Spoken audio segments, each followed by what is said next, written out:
All right, everyone. Nate Scott here. It's right at the top of the hour, so we're going to go ahead and begin today's webinar. Just a couple of things to go over right before we get started. I value your time. We should be really done in about 30 minutes, so we're not going to be here for very long, I guess. This is not really meant to be an exhaustive webinar on the infinite banking concept. It's really meant to just delve into one aspect of it, of what is possible when we do it. So it should be about 30 minutes. We're going to do a Q&A at the end. So if you do ask questions, I think there's a question tab or something like that on your sidebar where you can ask a question. I won't be answering those until the end, so if you do ask one during the webinar, I won't actually be getting to it until the end. In fact, I may not even see it, so I would just say write it down, hold on to it, and ask it at the end. That way I can try to get to them all at the very end. One thing I wanted to make as like a disclaimer before we get started, just by the way, today's webinar is going to be focused mostly on how to use IBC to invest in real estate and how to boost what you're already doing investing, especially when it comes to real estate. And because of that, I also want to let people know that IBC is really not just a means to an end. I want to make that clear. I want you guys to catch that. Infinite banking, what we're trying to teach is not a means to an end. It is not a way to help you make more money and to finance your real estate deals. Can it do that? Sure. But that is not what it's all about. It's not a way to finance cars. It's not a way to pay off debt. Those things are all benefits of this system that we teach. So I'm not going to be able to go into the entire system, I guess, today. But I do want to show you and make it relatable, especially to those of you who are thinking about getting into real estate or who already are, how you can boost it by using IBC, Infinite Banking. So that's the goal of today's webinar. And I hope you get some value from it. Should be out of here in about 30 minutes, my guess, maybe sooner. I don't know, but it should be good. So remember, IBC is not a way to invest in real estate. It is a way to become the banker and make money in ways that you hadn't ever thought you could, no matter what it is, whether it's vacations, weddings, cars, real estate. But we're going to do it today focused on real estate as it may relate to you, and you can see new things. So even if you're not in real estate or don't plan on getting into it, you're going to catch a lot from the possibilities when we go over this. So let's go ahead and get started today. I've got a whiteboard on the screen. Hopefully you guys can see it. If not, you can just type in the questions tab, and hopefully it will come in to see me. But as long as you should see a whiteboard. And how this is really going to work is typically when we go out and we make investments, we really do anything in life. It all kind of starts with the fact that most of us really have to have an income. So that's what we're going to start with. So if we're just talking about basically what we normally do with money, you and I, we earn an income, or we can call that cash. And cash is not really doing much these days, is it? So many times we say, okay, I've got income coming in. It's building me some cash, so I need to go use that to go invest somewhere. And so we take the money that we had in cash or from the income, and we go make an investment with it. Today we're going to talk about real estate, especially maybe rental real estate, I guess you could say, is kind of more of what we're earmarking today. So we're going to take our income. We assume you have an income, and that's how you have money to invest. And this is typical. We have money built up, and we say, okay, we've got some cash. Let's go ahead and pull it out. Let's make an investment. Of course, the goal of the investment is going to be to make money. We're hoping to make some money over here in our investment. That would be our goal. And so if we don't, then that's a bit unfortunate. But as long as we're making income here in the investment, especially if it's rental income or things like that, well, that just means that, hey, if we're making income from our investments, that just kind of morphs its way back into increasing your total income that you're making in the first place. As soon as you start getting rent checks in, if it's a good deal, then we're able to pull income out of it, or if we're selling assets off, and it's really boosting our income, and we're having cash. And then what do we do with that cash? Well, as it gets boosted up in cash, we're going to go out and pull that money and use it towards probably more investments most of the time. So we're going to take that same income or the cash and just keep doing it. So as the investments and our income continues to produce cash, we pull that out and we invest more, which hopefully boosts it more, and it's just a circle there. And that's what we're taught to do from the very beginning. That's what you don't need me here to share with you. That's very common what we're doing. With infinite banking, the process that we teach here, by the way, for those of you who are on this call who have absolutely no idea what it is we're doing, my suggestion is to go out and read our free ebook or take our free beginners course and actually learn about the process and then watch this. We're recording this, by the way. So this is being recorded. So once we come out with the recording, you can come back and watch it again. It'll mean a lot more to you at that point. But this is typical way that we invest. With IBC, I don't really want to do anything, change what your end game is, what you're trying to accomplish. But I am going to throw a curveball. I'm going to add a step to it. And it's going to throw you guys through a loop potentially, but it's going to make you a lot of money, to be honest with you. And so what we're going to do, instead of doing the conventional way, we still have our income, which is the cash that we're wanting to work with. So we still have the same income, but instead of it going directly into the investment, we're actually going to use it to buy a specific type of life insurance policy, whole life insurance policy, focused mainly on cash value. And this is what we kind of call your bank, okay? For those of you familiar with the term, it's going to kind of be our new bank. And so we're going to take that cash, instead of going directly into the investment, we're actually going to use a policy as this tool, and we're going to pull money from the policy to go out and make that same investment. So really all we've done is we've added one step to the program, and we've created this thing called the bank. That's really what we've created, this policy that we're going to call the bank. And we made that same investment. Hopefully that investment continues to produce profits just like it would have done if we and produce cash flow, just like it would have done previously had we not even used the policy. And we're going to take that same money, but instead of it going back into a conventional bank like we've been taught to do, we're going to go ahead and have it flow through the policy, which is really becoming your new bank, which is going to boost the cash values in the policy. And what are we going to do with the cash values? Well, we can walk back over and send it back to maybe more investments, which increases the income, and we create that same flow with a policy that we normally would have just done with cash coming from the income. So we've added one more step to the process, and it's going to create a lot of value. In fact, the things that we've done, and I'm about to share with you a real life example of someone doing this, but what it's really done is this is going to allow us to actually make money in two places at the same time. So typically we make money 2x, two times as much money, I guess, if you want to call it that way. Most of us are aware that cash is not doing much. And so the only way for us to really make money with our money is to go out and invest it. That's kind of the first approach. With a policy, though, as soon as the money hits the policy, we now have this asset. It's a real asset, a policy.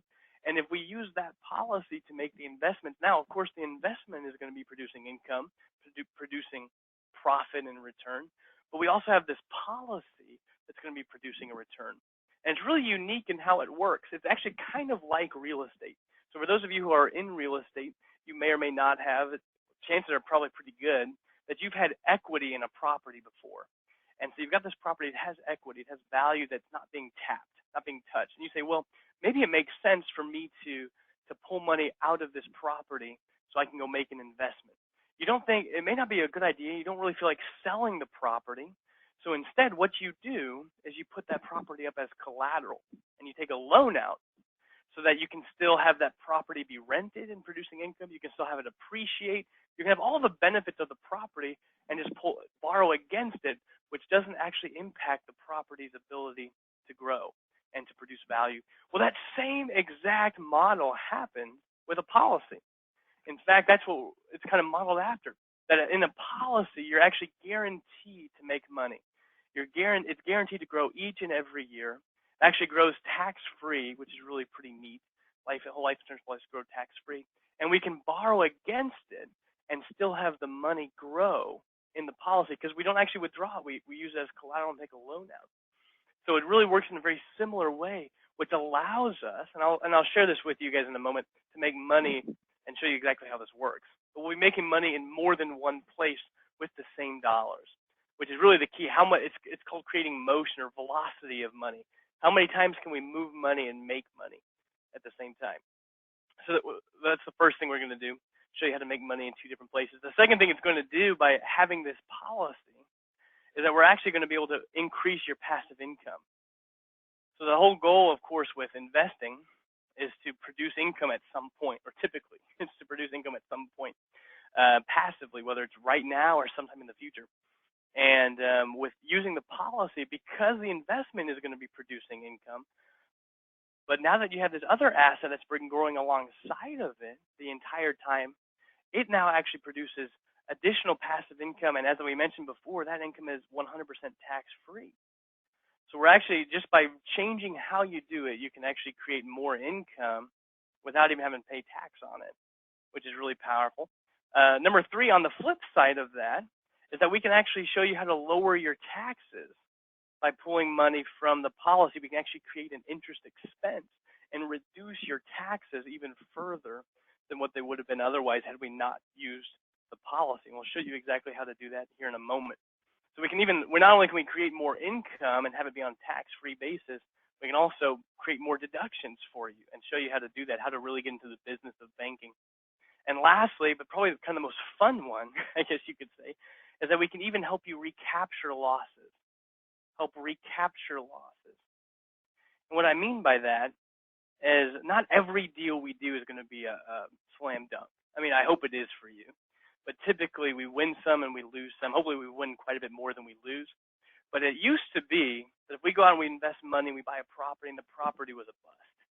And we ended up selling it at a loss and just got rid of it, couldn't get it rented, or whatever it was that was happening. We didn't really have a way to get that money back. In fact, the money that we lost in the deal was gone forever. Couldn't earn a dime for us ever again. So the only way to really get it back was we had to go work harder. We had to go earn more money and build up the pile back up so that we could get back to where we were, which is not too exciting. But what we've done here, as soon as the money hits the policy, there's no way for that money to lose value anymore. It's guaranteed to grow each and every year. So over a period of time, I don't care how long it is, but since it hit the policy, the investment may have gone south, but the policy can't really go south.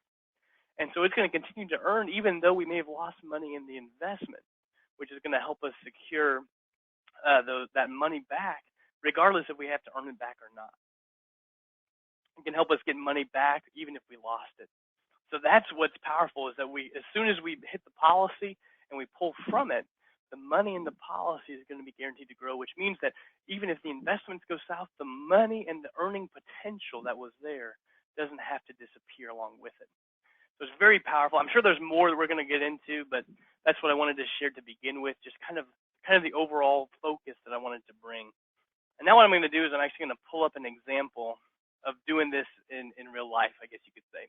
Now, our examples are way more simple than most people's situations.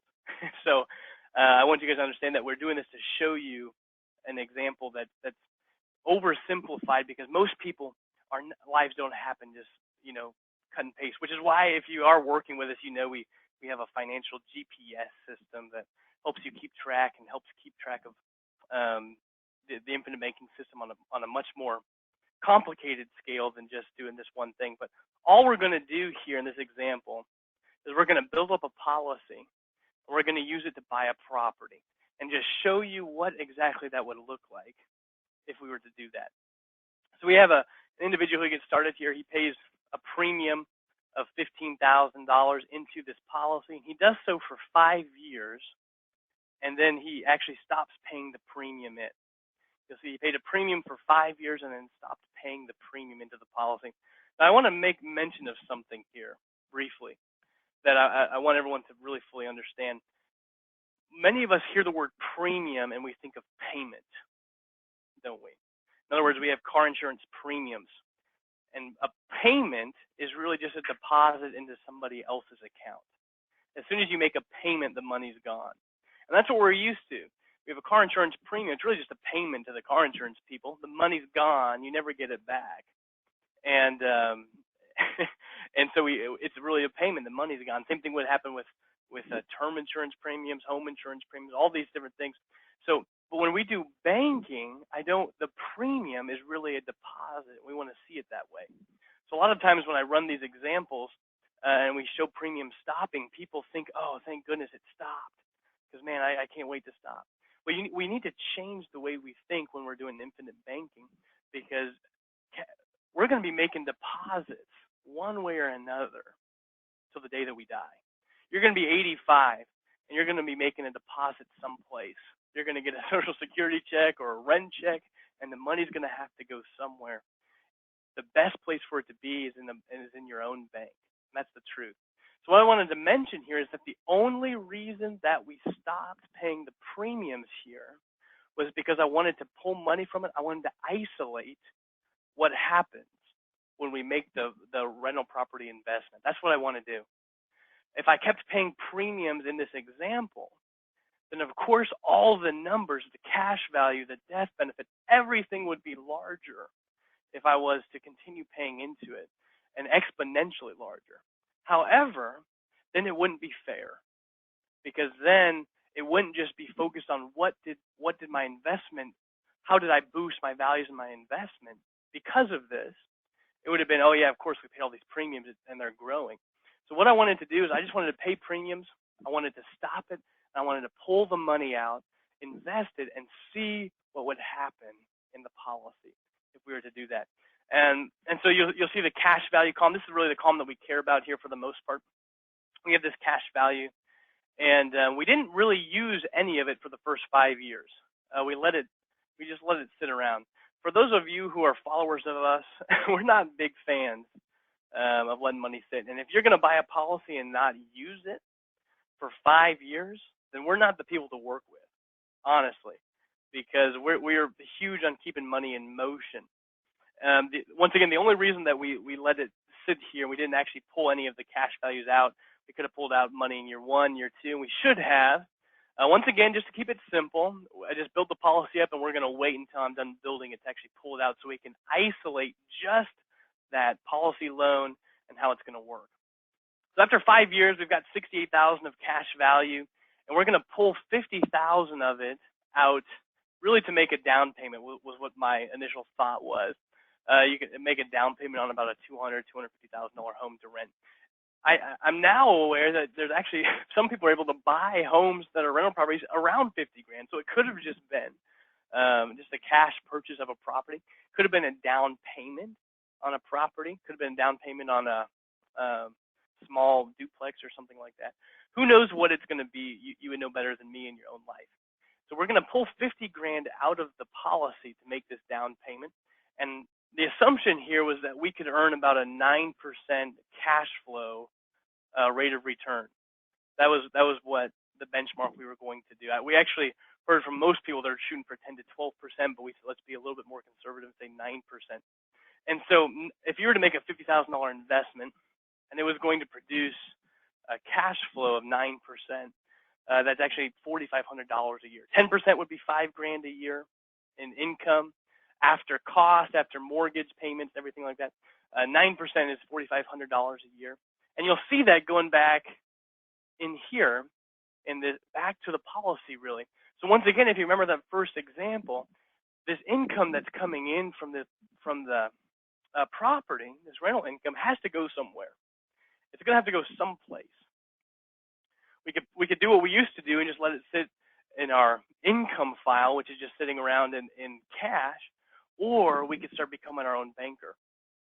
And as we start doing this, we say, well, why would I want to let money sit in a bank account or flow to and from a bank account whenever I can have it flow to and from, utilize my own bank in this policy? So that's what we start doing. We take the cash flow of $4,500 a year that's coming from this investment, and we start putting it back into the policy. And you'll see that. I think we did that for 20 years. From year 6 through year 20, the end of year 25. And you can see that right here, 20 years is how much we pulled, and then we just kind of put a benchmark and just say, what does it look like after 20 years? The only thing we've done is we've changed where the rents were coming into. So instead of it just hitting cash, we started having it flow back into the policy. And at the end of 20 years, you'll see that we actually are sitting on $184,000 in cash values inside the policy. If you look at it back up here in year 6, the year that we pulled the money out, after we pulled the money out, we actually had 23,000 of cash values after we pulled the money out. So that means that over that 20-year period, we went from having $23,000 to having $184,000 inside this policy. But if you add $4,500, or we multiply 4,500 times 20, that's only 90 grand, people. That's $90,000, 90K. So that means 90,000 of that came in that we would have had regardless if we would have had the policy or not. That was rental income. I kept it simple. I didn't throw inflation in there or anything like that. We just keep it simple. We would have earned 90 grand from this property in rents without using the policy. But by flowing those rents through the policy, we actually went from 23 to 184. That's $161,000 ballpark in cash value increase. We only put 90 grand into it. So if we take out the 90,000 that we put in, that means that this policy produced a profit above and beyond the rents that we would have received anyway. That was money from the property. But the policy, we got all the rents back, but we also made $71,000 tax-free in the policy because we didn't just have the rental property, we also had this other asset, the whole life policy that was growing on the full amount the entire time.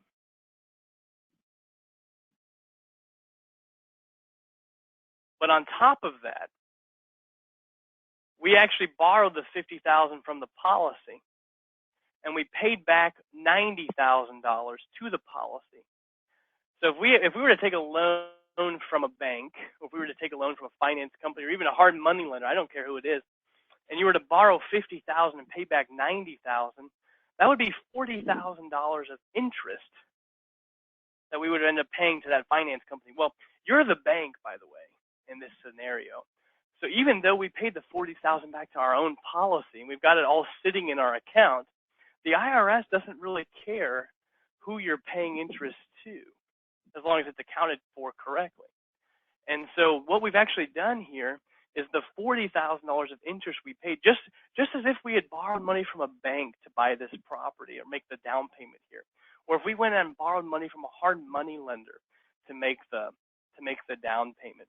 The interest we pay back on that money when we use it for business or when we use it to make an investment is an investment expense. It's an expense to the investment. So not only did we actually make $71,000 in cash flow or cash value growth above and beyond any money that we would have put into it over that 20 years. We don't even owe any taxes on it. We also were able to write off $40,000 of interest expense because of the interest. They don't remember, the IRS doesn't care where you borrow the money from. Insurance company, hard money, it doesn't matter. The interest we pay is an expense. So not only did we make $71,000, we also wrote off an additional 40 grand over that time. Average out to about $2,000 a year in extra write-offs during that time frame. One more thing is we also had about $450,000 to $500,000 of a death benefit that we really don't even talk about much, but of course that's added to it. So it's a bonus, you could say. You know, the insurance company doesn't think you're going to die early. They think you're going to live a long time, or else they wouldn't write you the policy. So we'll bet with them and assume you live for quite a while after this. But that's really what we've done so far. There's this thing in economics called opportunity cost. Most of us have heard it. A lot of times we give lip service to it. But that's really what we're trying to do here, by the way, is discuss the opportunity cost of what we would have missed out on. If we hadn't used the policy, what we really missed is the opportunity cost, or the opportunity. Opportunity cost is essentially it's a real expense in economics. It's how much you lose or gain when you choose two different options. So the opportunity here is whether or not I'm going to use a policy to make the investments or not. Essentially, that's what we're trying to figure out here. If we had just used the conventional thinking, just using our income and cash, we would have actually missed Real money, $71,000 gone on this. And by the way, we only bought one property here. That's all we ever did. What do you think would happen to all the cash values here if we started pulling money out in year 11 when it was back up to 50,000, and we had 100, we pull another 50 out, pull another. What happens if we kept on pulling money out of the policy to buy more property? What would happen to all the numbers? They would just keep going up, and it'd be even faster. But just on one property, we would have made $71,000 if we chose to do it this way. If we didn't, that money would be gone. It wouldn't be in our hands. That's called opportunity cost. It's how much money did it cost you to not make the change and do something differently. Huge amount of money. We also would have missed out on the opportunity to write off an extra $40,000 of interest expense because we would have just paid cash for it. We don't get interest expense when we pay cash for something. We actually have to have interest there. So we would have missed out on $40,000 of interest expense. That's a deduction that you could easily have. But remember, that's opportunity cost. It's money gone. Same thing for this life insurance. We hope we don't die anytime soon. I hope you don't, everyone listening to this call. But if you could have an extra $450,000 of death benefit inside your policy during this whole time, that's of value. I know that's not the main purpose, but you're going to die someday. And leaving a death benefit that's way greater than the cash value, that's huge. That's legacy money that we're trying to help people solve for as well. So that wouldn't be a part of your life if you just continue doing cash. We would have missed out on the opportunity to leave more money to someone or something upon our death. So we're missing out on quite a bit of opportunity here. But the last thing, as we talked about, so we've shown you we can make money at two places at the same time. We made money in the property. We also made money in the policy, both working together. We almost made as much money in the policy that we did in the property to begin with, with no risk at all, which is powerful. But one more thing we would have missed out on is that at some point, we just showed 20 years kind of stopping, but of course the rents would still be coming in. But at some point, you're probably going to want to retire. You're probably going to take income out of the properties to actually just live on. Maybe that's much sooner than 20 years. I don't know your timeline. But what we've built here is, you'll see if I erase a few things and kind of highlight it, that we had $184,000 we were done paying ourselves back really for that property. You'll notice that it increased from 184 to 192 that next year. It was over $8,000. I just don't want to do the math. $8,600, something like that. And that money, that's just growth here alongside anything we would have used it for. That what we were able to do is, that's $8,000 of income that we could take out each and every year for the rest of our life without even touching our principal. That we would actually be able to pull out 100% tax-free from the policy. So not only do we make $71,000, we wrote off additional amounts. We had a death benefit the entire time and for the rest of our life. We also would have been able to boost the passive income that you would be able to take out of the wealth that you've built. Just all of that, it would have been non-existent if we keep on investing and living life, paying cash, using the traditional thinking.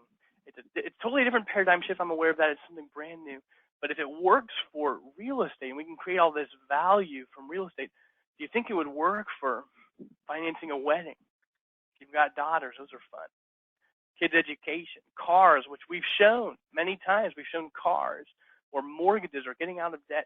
If it works for one thing, we'd love to show you how to make it a lifestyle. That's why I wanted to say it's not a means to an end. It's not just a way to help you buy properties. That can be done, but there's so many things that we can actually make money on that we normally wouldn't have even thought, and stop missing out on opportunity costs. That's the way I like to put it.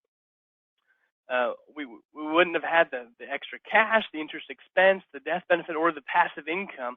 All of that is up for grabs for you with no risk by changing how you finance it. That's what IBC is really all about. Some people, I would just mention here, and I'm pretty much done, guys, but some people have an issue, I guess you could say, with, or an objection here, is because policies, one of the biggest objections is that policies don't actually grow, make profits early on in the policy. So some people say, well, Nate, if I start this policy, it may slow me down a little bit. And so the real issue at hand is that we in America really do have a present value bias, is really what it's called. A present value bias, where we really focus very much on what's happening here and now and what makes us feel good or feel right here and now. And that's maybe in the next year, maybe in the next 5 years, something like that. We really discount things that are more long-term focused. And so life is truly a marathon. It's not a sprint. It really doesn't matter who's ahead here, the first mile, the 5th mile, the 15th mile. It really matters how you finish the race. And that's what the policy is all about. Certainly is more long-term focused, but it's a very, if you can't see long-term and you're not really in it to create long-term wealth, even legacy wealth, then IBC is probably not for you. It really isn't. So many of us are stuck with a present value bias, where we focus most of our time on the things that are happening here and what we can do short term, without thinking what we're going to miss out and how our choices affect long-term focus. For me, slowing down a little bit to get it built, and maybe not slowing down slightly in the first couple of years as the policy is getting built and getting built up. We can use the policy, but we just don't have access to 100% of the capital. But slowing down that time is worth so much more than doing it the original way. Because here we would have missed out on so much money with no taxation. So don't get caught up too much in the present value bias or the quick money, the get rich quick style schemes. If you're in one, that's great. I hope it works out for you, but that's certainly not what IBC is. It's a companion for life, is really what it is. We're going to need money. We're going to spend money. We're going to make investments. We're going to be using this concept of banking. Whether or not you do infinite banking or not and use a policy as your new bank, you're going to be doing some sort of banking till the day you die. The question is, are you willing to build up and capitalize your own, or are you going to use somebody else's? That's the only two options. So that's what I wanted to share today. There's one point I wanted to make here, and then we'll kind of close up. I'm going to pull this up. If you'd like to schedule an appointment to discuss this in a little bit more detail, maybe more one-on-one individualized, you can certainly feel free to do so. We've even got a link here that you can go to, livingwealth.com/appointment, and that will take you to this page that you can type it in. That information gets sent to me, and I will email you back, and would be happy to chat with you. You can always just email me, Nate@livingwealth.com, if that's easier. We'll be happy to meet with you, discuss your questions in more detail, your own personal situation. So if you want to learn how IBC works, if you want to know how to implement it, if maybe you already have policies, many clients, existing clients already on this call, and you want to know how to take it to the next level, start using IBC more and more to do bigger and better things, then just let me know. I'm happy to talk with you. I'm a good guy, I promise. I won't hurt anybody who calls. And that's all I wanted to share today, guys. I'm going to go ahead and open this up for questions. Let me see if I can get this worked out. Questions. So feel free to write a question on it. If you guys don't have any questions, you can feel free to go. We had one question. How is the policy guaranteed to grow if I keep borrowing from it? Isn't it all about paying back the loans to make it grow? That's a great question. Remember, I kind of discussed at the very beginning, the policy growth is going to be there regardless if we borrow from it or not. Remember, the borrowing is the collateralizing of the policy. And so when we pull money out of the policy, we don't actually take a withdrawal from it. We borrow against it. And so the policy is guaranteed to grow with it and earn dividends regardless if we use it or not. So good question. It will grow whether we use any loans or not. Anything else? We had one individual ask, other than the interest expense that we can get, is there any other ways to reduce the capital gains if we sell the property? I would talk to a CPA about that. There may be. I'm not aware of one. The issue is, with capital gains, is that many of us depreciate on a scale, and actually, you can sell a property and have the mortgage be, higher than your book value, and you could actually get no money from the sale and still owe capital gains tax. Because typically, capital gains is how much it was the purchase price, what's the sale price, and how much have you depreciated. So you have a book value based on depreciation, and the policy doesn't, reduce the or doesn't change the depreciation scale. So I'm not totally sure if there's a way to do that or not. I kind of don't think there is, but I'd love to find out if there is. Great question, though. Anyone else have anything before we close it down?